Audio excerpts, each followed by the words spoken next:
The room smelled like fake fog and pumpkin candles. Laughter echoed through the house as people moved between rooms, plastic skeletons hanging from the ceiling and orange lights blinking over the staircase. It was my sister-in-law's Halloween party. I almost didn't come. Crowds like this had never been my thing. But my husband insisted we stop by for an hour. Just to show support, he said. So I walked in quietly, smiling politely at people I barely knew. Then the music stopped. Not completely. Just enough for the laughter around the living room to shift. Because standing near the center of the room was someone wearing my wedding dress. The ivory lace. The long train. The delicate hand-stitched sleeves. My $18,000 wedding dress. Except now it was covered in fake blood. And my sister-in-law was laughing. For a moment, I didn't move. The room buzzed with party noise. Someone shook a plastic cup filled with ice. A group near the kitchen laughed at a joke I couldn't hear. The fake fog machine puffed out another cloud that drifted lazily across the floor. But all I could see was the dress. My dress? The lace sleeves I had tried on 3 separate times during alterations. The long train I had carefully lifted while walking down the aisle.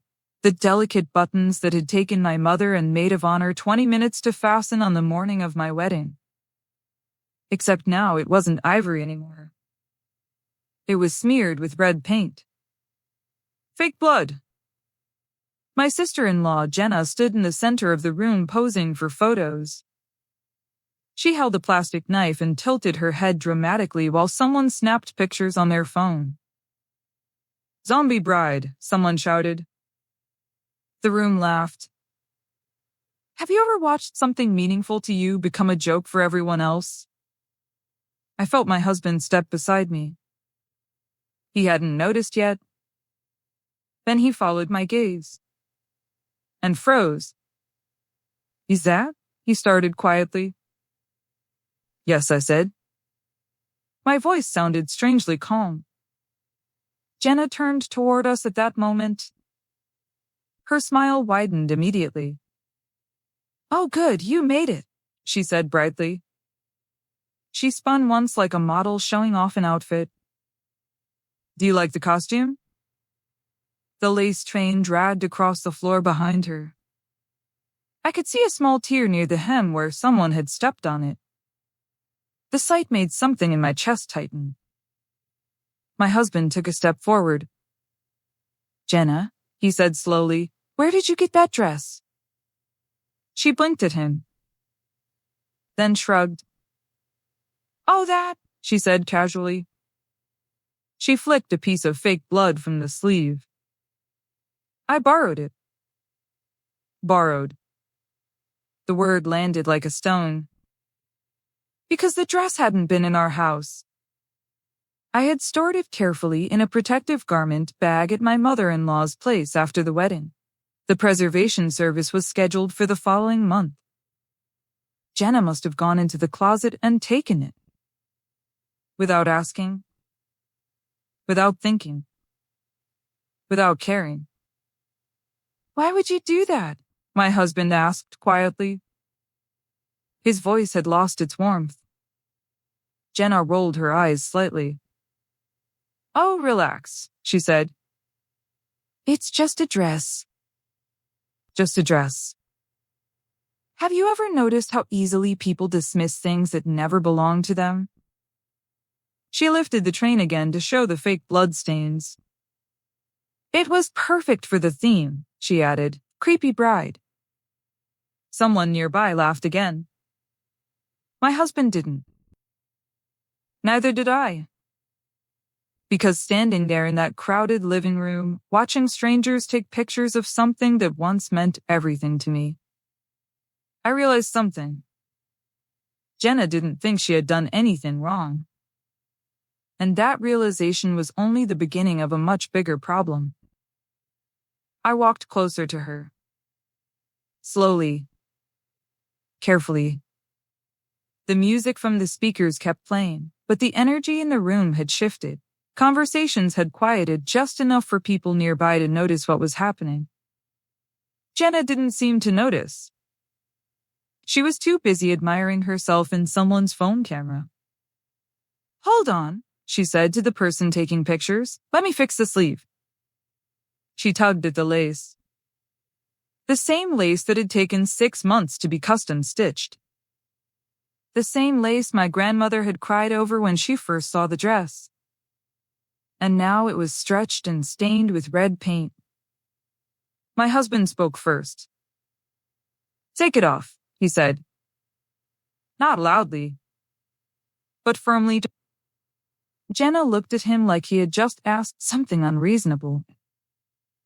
"What?" She laughed. "Oh, it's literally a costume." "It's not a costume," he said. His jaw tightened. "That's her wedding dress." Jenna sighed dramatically. "Oh my God, are we doing this tonight?" She gestured toward the room. "Relax, it's Halloween. People reuse wedding dresses for costumes all the time. Have you ever heard someone dismiss something important simply because they didn't value it?" I stopped in front of her. Up close, the damage was worse than I thought. The hem had small tears. Fake blood had soaked into the lace in several places. One of the back buttons was missing. My stomach twisted. Not because of the money, but because of what the dress meant. I had kept it carefully stored after the wedding. I planned to preserve it someday, maybe pass it down or simply keep it as a memory of one of the happiest days of my life. Now it smelled like cheap paint and party fog. My husband spoke again. "Jenna," he said, slower this time, "take the dress off." She crossed her arms. The word came out casually, like the conversation was annoying her. I'm in the middle of a party. People around us were definitely watching now. Phones lowered.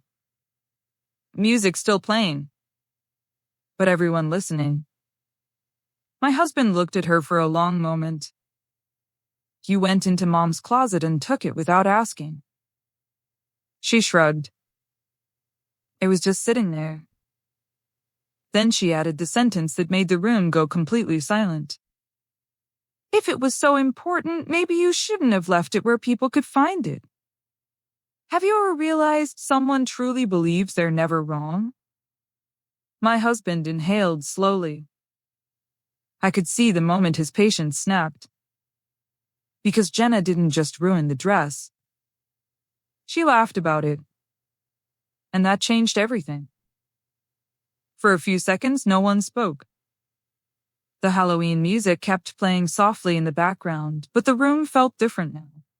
The laughter had disappeared, replaced by an uncomfortable silence that hung between everyone watching.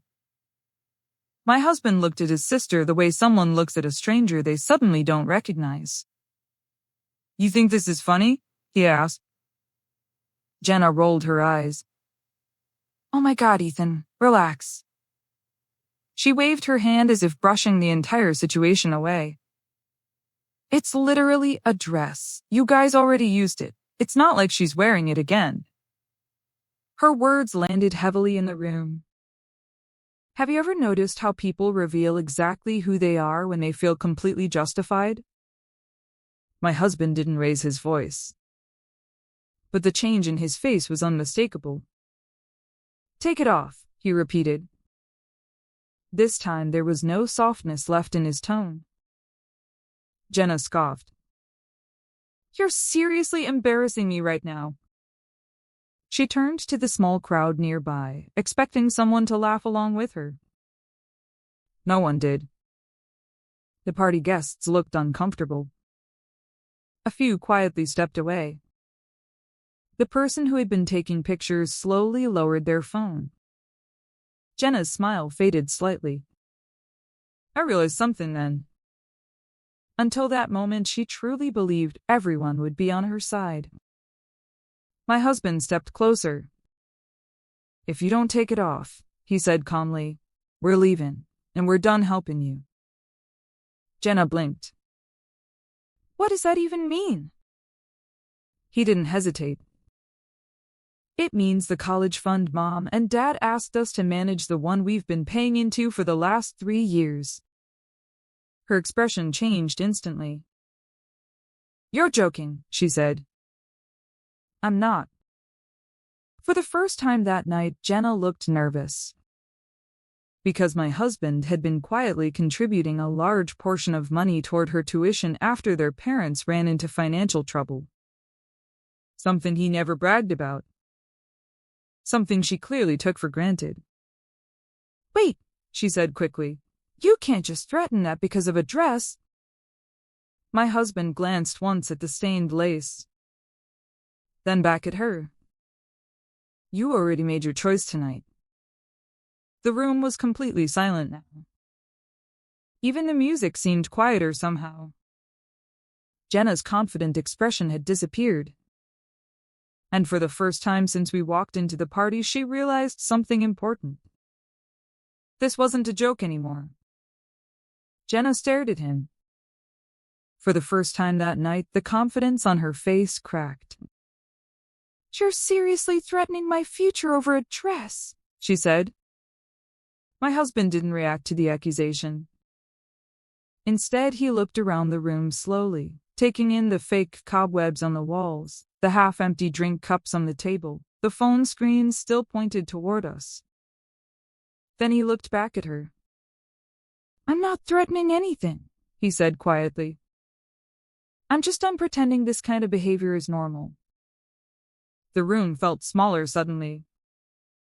No one was laughing anymore. Even the people who had been joking earlier now looked uncomfortable, like they had just realized the party had crossed a line they didn't want to be part of. Jenna shook her head. This is insane, she said. You guys are acting like I burned the thing. My eyes moved down to the hem again. The lace was torn where someone had stepped on it. The red paint had soaked into the delicate stitching. And one of the small pearl buttons was missing entirely. Have you ever watched someone minimize damage simply because they refuse to admit they caused it? My husband spoke again. You went into Mom's house, he said slowly. You opened a garment bag that didn't belong to you. You took something that wasn't yours. Then you ruined it and turned it into a joke. Jenna opened her mouth to argue, then closed it again. Because this time, there wasn't an easy excuse. She glanced at the people around the room, hoping someone would back her up. No one did. One girl quietly stepped aside to let us pass. Another guest muttered something like, maybe just apologize. But Jenna didn't apologize. Instead, she crossed her arms. I'm not taking it off in the middle of my own party. Her voice sounded defensive now, not confident. And that was when something shifted inside me. Up until that moment, I had been focused on the dress, the memory of my wedding, the damage. But suddenly, the dress didn't feel like the real problem anymore. The real problem was the pattern. The way Jenna constantly crossed boundaries. The way everyone in the family quietly excused it. The way every situation somehow became someone else's responsibility to fix. Have you ever realized that one moment finally shows you a pattern that's been there all along? My husband reached into his pocket. He pulled out his phone. What are you doing? Jenna asked. Sending Mom a message, he said. Her eyes widened slightly. What are you telling her? He looked at the dress one more time, then back at his sister. The truth. Jenna suddenly looked much less certain. Because whatever story she had planned to tell later was about to fall apart before she even had the chance. My husband didn't raise his voice. He didn't argue. He simply typed. The soft tapping of his fingers on the phone screen sounded strangely loud in the quiet room. Jenna shifted uncomfortably. "What exactly are you saying?" she asked. He finished the message and locked the screen. "Just explaining what happened," he said. Her confidence flickered again.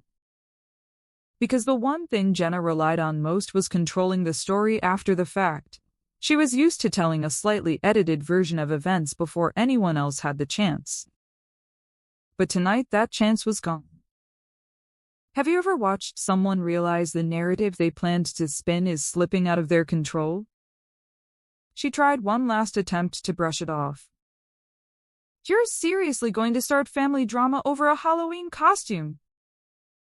My husband didn't answer immediately. Instead, he looked directly at the dress again. The fake blood stains had dried darker now. The delicate lace sleeves were stretched where she had adjusted them earlier. "That dress cost $18,000, he said calmly. The number seemed to echo through the room. A few people nearby exchanged surprised glances. Jenna blinked. "Wait, what?" "You heard me." She laughed nervously. "No, it didn't." "It did." The confidence drained from her face little by little. Because suddenly the situation looked very different. This wasn't just a party joke anymore. This was property damage. Expensive property damage. "You're exaggerating," she said quickly. "I'm not," he replied. Then he added something that made the tension snap tight in the room. "You've been asking us for help paying for your college tuition for 3 years. Jenna's expression hardened. "Yeah, so?" "So the money we've been putting aside for that," he said, "is going toward replacing the dress." Silence spread across the room. Complete silence. The kind that makes people stop breathing for a second. Jenna stared at him. "You can't be serious." "I am." Her voice rose slightly. "That's my college fund." My husband didn't flinch. "No," he said quietly. "It was support we chose to give you." The difference between those two things hung in the air like a line drawn across the floor. And for the first time that night, Jenna realized she might have crossed it. The room stayed silent. Jenna looked from my husband to the dress, then back to him again. "You're ruining my future over this," she said. Her voice sounded smaller now. Not angry. Just shocked. My husband shook his head. "No," he said quietly. "You ruined something that didn't belong to you and refused to take responsibility." Jenna looked around the room again, hoping someone would support her. But the energy had changed. People avoided eye contact. A few guests quietly picked up their things and left the room. Because the situation wasn't funny anymore. Have you ever watched a crowd disappear the moment someone realizes they're wrong? Jenna finally pulled at the stained lace sleeve. "Fine," she muttered. She turned and walked upstairs to change. My husband took my hand. "We're leaving," he said softly. I nodded. Because standing in that house any longer suddenly felt pointless. But as we walked toward the door, I had a feeling this wasn't the end of the story. It was only the beginning. The next morning, the messages started. First from my mother-in-law. Then from Jenna. Then from a group chat filled with long explanations and complaints. Jenna's version of the story was very different. According to her, we had overreacted. She said it was just a costume. Just a misunderstanding. But the photos from the party had already started circulating among family members. And those pictures told the real story. The torn lace, the red paint, the missing buttons. The dress that had once been carefully preserved now looked completely different. Have you ever noticed how evidence speaks louder than excuses? My husband stayed calm. He explained the situation clearly. The dress had been taken without permission. It had been damaged. And the money that had once been saved for Jenna's tuition would now be used to repair or replace what she had ruined. No shouting. No dramatic arguments. Just consequences. Jenna didn't take it well. For weeks she sent angry messages, accusing us of destroying her future, blaming us for everything. But eventually something changed. Because once the entire family saw what had actually happened, most of them stopped defending her. Not loudly, just quietly. And sometimes that's enough. Looking back now, I don't think the dress was really the biggest issue. The real issue was boundaries. Because when someone believes they can disrespect you without consequences, they will keep doing it. Until one day someone finally says no. If you were in my situation,